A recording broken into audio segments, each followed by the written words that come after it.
આજની મારી ફ્રાય મરચાંની રેસીપી તમને ગમે તો એક લાઇક ને એક સબસ્ક્રાઈબ જરૂરથી કરજો. હાલો, જય શ્રી કૃષ્ણ.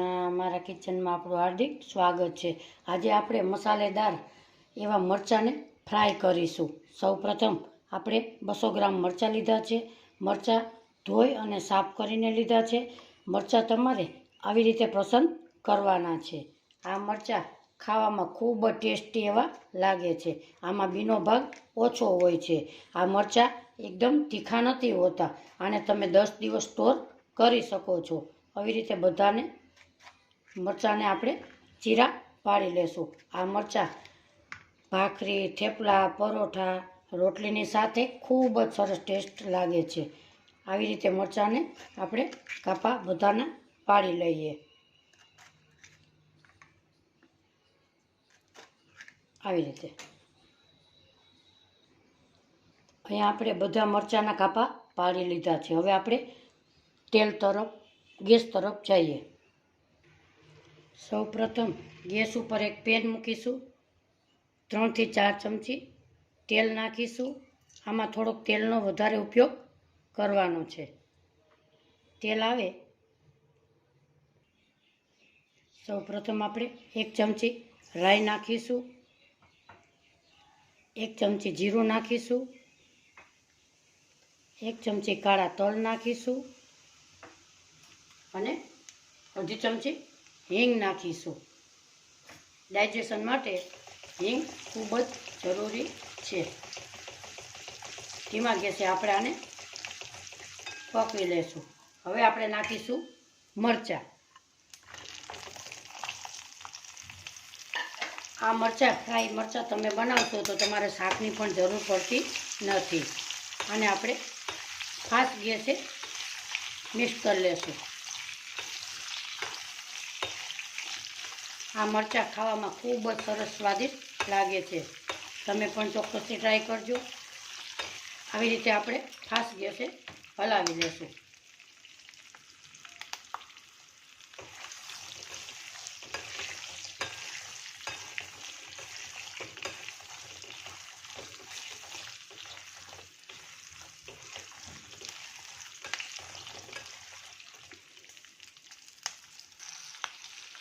આપણા મરચાં સોફ્ટ થઈ ગયા છે. હવે આપણે ગેસની ફ્લેમ સ્લો કરીશું. આ મરચાં 10 થી 12 દિવસ તમે ફ્રીજમાં સ્ટોર કરી શકો છો. હવે આપણે બધા મસાલા કરીએ. સૌપ્રથમ આપણે અડધી ચમચી મીઠું નાખીશું. 2 ચમચી ધાણા જીરું પાવડર. 1 ચમચી લાલ મરચું. કારણ કે મરચાંમાં તીખાશ હોય છે એટલે એ પ્રમાણે તમારે મરચું ઉમેરવાનું. 1 ચમચી હળદર. હંચર પાવડર અડધી ચમચી. વરિયાળીનો પાવડર 1 ચમચી. હવે એને આપણે બધાને મિક્સ કરી લઈશું. આ ફ્રાય મરચાં ખાવામાં ખૂબ જ સરસ ટેસ્ટ લાગે છે. આવી રીતે આપણે આને ફ્રાય કરી લઈશું.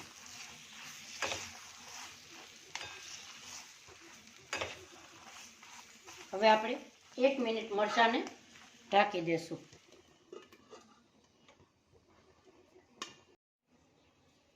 આપણે 1 મિનિટ થઈ ગઈ છે. ઢાંકણ ખોલીશું અને મરચાંને આવી રીતે આપણે હલાવી લેશું. એમાં નાખીશું આપણે દહીં. અડધી વાટકી દહીં ઉમેરીશું. એને આપણે સતત હલાવતા રહીશું. દહીં એમાં પાણી છોડે છે એટલે આપણે આવી રીતે સતત હલાવતા રહીશું. તેલ છૂટું પડે ત્યાં સુધી આપણે એને ફ્રાય કરીશું. આ મરચાં ખાવામાં ખૂબ જ સરસ સ્વાદિષ્ટ લાગે છે. એને વધારે ટેસ્ટ દેવા માટે અડધું લીંબુ નીચોવીશું. હવે એને ધીમા ગેસે સરસ હલાવતા રહેશું. તેલ આપણું છૂટું પડી જશે.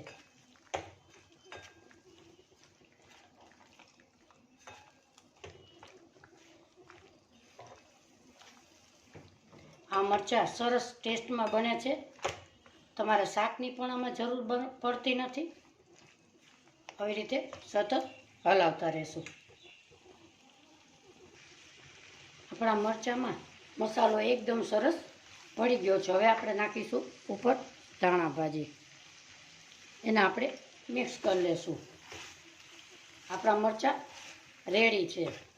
હવે આપણે એને સર્વ કરીશું.